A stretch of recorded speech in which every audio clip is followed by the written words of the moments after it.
Are you expecting a baby and wondering how you're going to set up your house to accommodate this new roommate? Stay tuned. Welcome to Parenthood Prep, the only show that helps sleep-deprived parents and overwhelmed parents-to-be to successfully navigate those all-important early years with their baby, toddler, and child. If you're ready to provide the best care for your newborn, manage those toddler tantrums, and grow with your child, you're in the right place. Now, here's your host, baby and parenting expert, Devin Clement. Hello, and welcome back to the Parenthood Prep Podcast. What's going on over here? It's cold. Actually, when this episode comes out, it might be starting to be better weather. I freaking hope so, because this weather is just absolutely criminal. Yeah, I don't have a lot to say in the winter. I'm going to Florida. That'll be exciting. Fun little getaway to some warmer weather. So looking forward to that. Talking about traveling with baby, we have an episode about this, but the topic I'm going to talk about today is room and house setup when you have a baby coming, or two babies, or more. And what that looks like, and some suggestions and tips that can also really apply if you were traveling as well. And I'm going to talk a little bit about that. Yeah, so let's get into it. So first of all, in the twin episode, I left out something really important, and I'm going to get into that in a little bit. But first of all, I want to talk about the bedroom setup, because that is where I think people focus the most, and it is important. It's not so important right out of the gate. Like, I love that everyone's so into having like a beautifully decorated nursery and putting the art up on the walls and getting everything ready to go. But when you have a tiny newborn, you're not going to really be using all that stuff. You're not going to have them in their own room. They're not going to be in the crib from day one. Sometimes people do that. Sometimes people encourage that. I am not a crib from day one girly, even though I am all about creating good sleep habits. I think as long as they're in a safe sleeping space, at that age and size and level of awareness and level of vision, as long as they're in a safe, flat sleeping space, they don't care or know if it's their crib or their bassinet or the bassinet that goes on top of the stroller or cradle or a Moses basket or whatever. As long as they're approved for sleep and they're a safe surface, they do not actually care. And trying to start them in the crib from day one and struggling with that is not going to make your life easier down the road. Any parent who's like, we put our baby in the crib from day one and that's why we never had to sleep train, has a unicorn baby that they were never going to have to sleep train anyway. So yes, as long as they're in a safe surface and we encourage them to sleep in their own bed as much as possible, crib, bassinet, etc.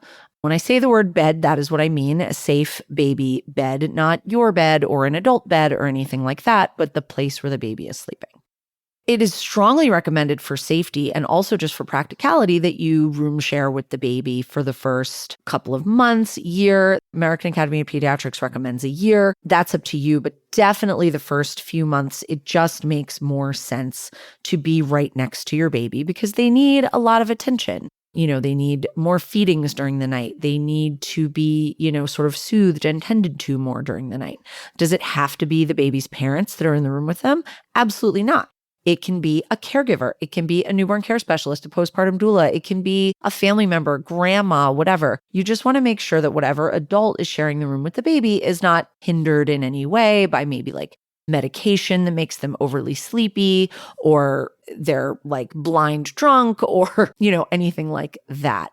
So, having the baby room sharing with an adult. Now, what that also means, and what I strongly recommend for twins especially, but also for one baby, if you have the space, many people don't, but many people do, is to set your baby up in the guest bedroom. Or if you're converting the guest bedroom to the nursery, leave that bed in there and put in a bassinet. Wait to set up the crib. Don't convert the room until the baby's 3 months or 4 months and is sleeping longer stretches overnight. This way, whoever is sharing the room with the baby, parent, other parent, grandparent, caregiver, can sleep comfortably in the room with the baby, and the parent can sleep, whoever is getting sleep that night, whether it's both parents, one parent, whatever, can sleep in their own room comfortably. Also, if you start doing what I recommend and starting a bedtime routine pretty early, like 3 weeks or so, your baby's going to be settled into bed and you're going to want your room to be pretty dark. So you're not going to want to be like watching TV in the room where the baby is sleeping. You're not going to want to be like turning the lights on super bright and like changing into your pajamas and taking a shower and brushing your teeth, doing all the things you might do at night after your baby is tucked in. So if your baby is safe in another room and there's a comfortable sleeping space in there for a grown-up, you can switch off, or if you have a caregiver, you can, have the caregiver stay in there. So that is really nice if you have the space for it. If you're in a one bedroom, you're in a one bedroom and you got to do what you got to do.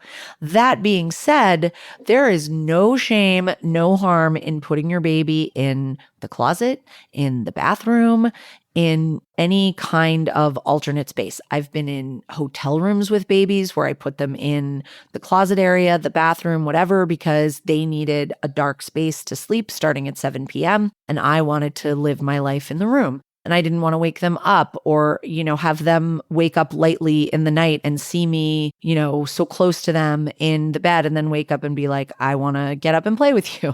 So having the baby in the room with you, totally great and fine. But if it's an option, and this is my absolute number one thing I recommend to twin parents, try as hard as you can not to have them in your bedroom because someone needs to be getting sleep. And if both parents and the two babies are all in the room together, no one is going to be sleeping. And it's so critical that someone be well rested in the situation. So just think about that. In our house, when we first looked at it, I saw that the second bedroom, the sort of smaller ensuite bedroom, had this big walk-in closet and it faced the front of the house. So it had a window. And I was like, this walk-in closet would be the perfect little nursery for our friends' kids when they come to stay. So the parents could stay in the room and the babies or the kids can stay in this closet. I had it painted like a fun nursery color. I have all the baby stuff in there. I got a room darkening curtain for the window. And it's just this neat little nursery. We have our pack and play in there. Now that our friend's son is older, like he's 3, she just makes him like a little nest on the floor and he sleeps in that. And it's great. And it's such a nice thing. So thinking a little bit outside of the box, I mean, I live in New York City. I work with families in New York City. I have sleep-trained babies in closets. I have sleep-trained babies in laundry rooms, annexes, alcoves, hallways. There's a lot of ways to be creative, and you don't necessarily need a whole big nursery to set your baby up in, especially if it means giving up your guest room, your office, whatever. In those early days, you're going to have visitors, maybe your family's out of town, they're going to come and stay. You want to keep that guest room available while also creating a space for your baby. So keeping that guest bed in there or switching to a pull-out sofa or a Murphy bed. Baby Audrey, who I always talk about, they're in a 2-bedroom condo and they have a Murphy bed in her room. So whenever I come and stay, I pull out the Murphy bed and just sleep there. And it's fabulous. And they have the option to have her in the room with them. Now she's bigger. She's in her crib in her own room. I would always take her overnight and have her be in her crib and sleep in the room with her so that they could get a break and I could do the night wakings. So, there's really a lot of options. But basically my main takeaway is do not feel like you have to have a full crib all set up for your brand new newborn baby on day one, especially if it means making sacrifices that you don't necessarily want to make. So that is my diatribe about bedding and all that stuff. Obviously, sleep safety, nothing in the crib, nothing, soft. It should be a firm mattress, no loose bedding or sheets or anything like that.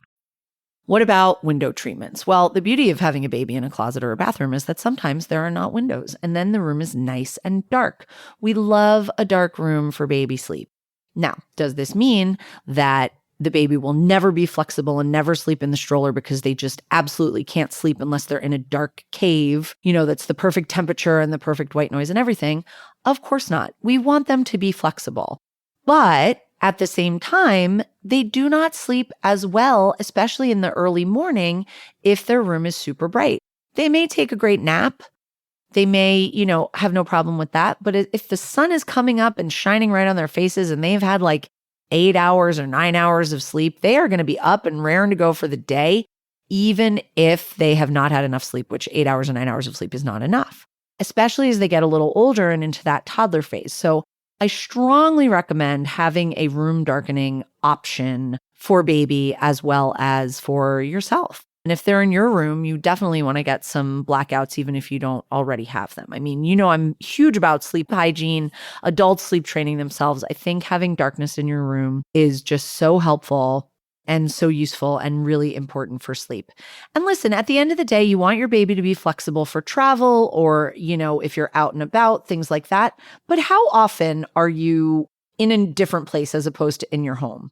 A couple weeks out of the year, unless you're like a nomadic family that's constantly traveling, constantly moving around, you don't need the baby to be that flexible. You may sleep worse in a hotel, but it's fine because you're like, I'm on vacation. Now, that being said, if your baby is properly sleep trained, they will sleep well in any circumstances. A family I worked with years ago, I'm sure I've talked about them. I call them my magnum opus. They had a 2.5-year-old and baby twins, and I got all 3 kids sleep trained and sleeping in the same room. And then they went on this family vacation and they were all going to be in the same hotel room, all 5 of them. And I was like, okay, when you get back, we're going to have to do some cleanup. And guess what? It was perfect. There were no issues. Everybody slept great the whole time. Blown away. So besides the baby's room, what about the rest of your space? What about the rest of your house? Depending on the size of your house, your space, you're going to want to think about it in different ways. Like, are we in a small apartment where we're trying to be as efficient as possible and space saving, get as many things together as we can? Or do we have a bigger space where we want to think about having a changing station both upstairs and downstairs? Do you want, especially in the first few weeks after birth, to be going upstairs every time you want to change the baby? I don't think so. I mean, I think you want to have that available to you downstairs. Also, you want a safe place to put the baby down in all of the places that you are going to be. So, the kitchen, have a little bouncy chair or a little bassinet in the kitchen so that when you're in there, you have some place the baby can safely sit and watch you do stuff. In your bathroom while you're showering or you're using the bathroom, you want a place that you can set the baby down. Maybe that's in the bedroom next to the bathroom or whatever, but you're not going to feel right having the baby across the house, downstairs in the living room in a bassinet or in their nursery in a bassinet in those early weeks while you are taking a shower or whatever. And then when they're a little older and they're awake and playful during the day, they'll just watch you do stuff. Like when I have baby Audrey and she sits in her little bouncy chair while I'm like fixing my hair or getting ready, we look at each other, I make faces at her. She does her own thing. She plays with her hands. She plays with her toys. She chills once in a while. I look over and she's fallen asleep. Them watching you live your life is such an essential part of their learning and their process. So think to yourself, I'm going to be carrying this baby around everywhere. As you're walking around living your life before the baby's born, think, if I was holding a baby right now, where would I put them? You're not supposed to put them on adult beds. You're not supposed to leave them on the changing table. Now, in the very early days, newborns, they're not going anywhere. You can put them in the middle of the bed and they'll probably be fine. If your newborn baby rolls off the bed, don't say I said it was okay because I told you not to. But many people do it and it is usually fine. However, the warning I always give to clients and friends and anyone who has a baby is they are eventually going to do something for the first time. They are going to roll for the first time. They are going to crawl for the first time. And you do not want their first roll to be off the couch or off the changing table. They will likely survive. Everybody has a story of a time they fell off this, that, or the other thing. But if you can avoid it, why not try to avoid it? And know that crummy little seatbelt strap on the changing table is not safe enough to hold them in place.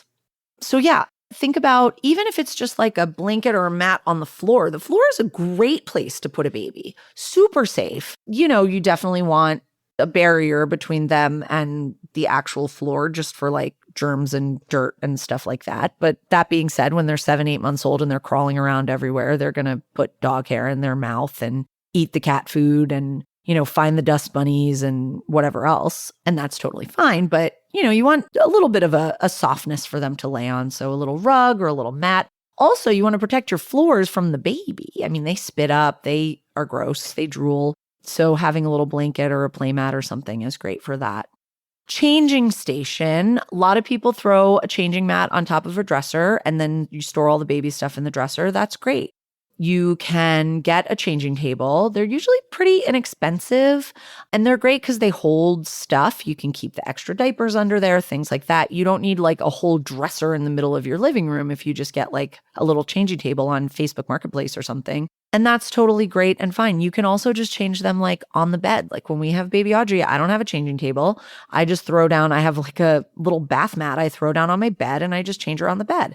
And I have a little cart, like one of those 3-tiered carts that I keep all her supplies in. So it's easy to have her diaper stuff, her clothes, her socks, everything is like on this little cart. Now, this is a short-term baby. She's not with us all the time. Obviously, at home, she has a lot more supplies. But it is a practical option for grandma's house or the upstairs or the downstairs or whatever space you're not normally in. Keep some outfits on both floors. Keep some extra sleepers, some extra burp cloths, all that stuff.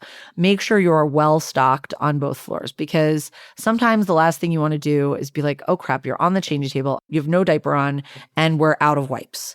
I cannot go into the other room to get the wipes and leave you on the changing table. I also don't want to take you naked and covered in poop into the other room so I can get the wipes. Make sure you are well stocked in every space. What else? They just don't need that much in the beginning. You need a safe place to put them down. You need a safe place for them to sleep. And you need somewhere that you can change them that isn't going to hurt your back. I actually think it's important to note that our bed is very tall. So it is not like I'm not hunching over to change her.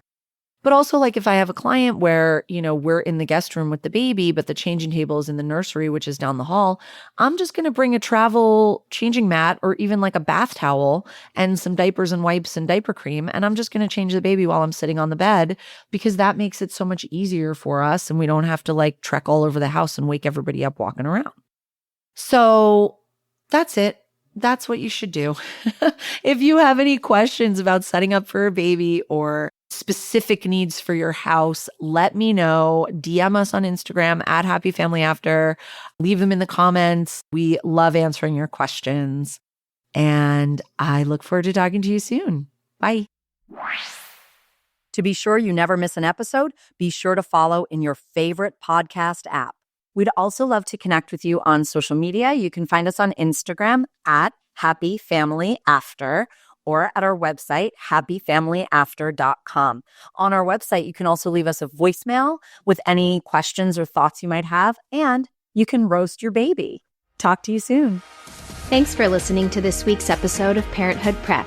If you want to learn more about the services Devin offers, as well as access her free monthly newborn care webinars, head on over to www.happyfamilyafter.com.